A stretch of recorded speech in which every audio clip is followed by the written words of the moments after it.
তো এই গাছের সাথে যদি আপনি করলা গাছ দেন, তো আপনার করলা গাছে করলার ফলন পাবেন না। তো ফলন না পাওয়ার একটাই কারণ হলো করলা গাছের পাতা অনেক ছোট হয়, আর কদর গাছ প্লাস আপনার কুমড় গাছ এগুলোর পাতা হয় অনেক বড়।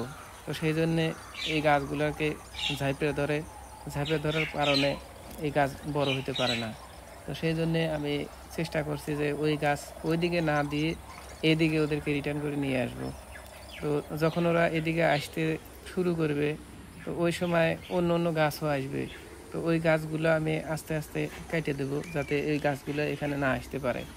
তো আপনারা এভাবে বড় গাছের সাথে এই করলা গাছ কখনোই দিবেন না।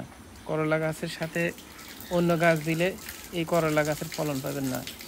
আর সবচাইতে ভালো একটা বিষয় হলো এই কুমড় গাছ, লাউ গাছ অথবা আপনার এই কদর গাছ, যেই গাছগুলোর সাথে আপনি কখনোই বরবটি অথবা সিম জাতীয় কোনো গাছ এর সাথে দিবেন না। এর সাথে দিলে কি হবে, ওই বড় গাছের পাতাগুলো কারণে এই গাছের ফল আসে না। তো গাছ ঠিকই আপনার বড় হয় কিন্তু গাছের ফলন হয় না।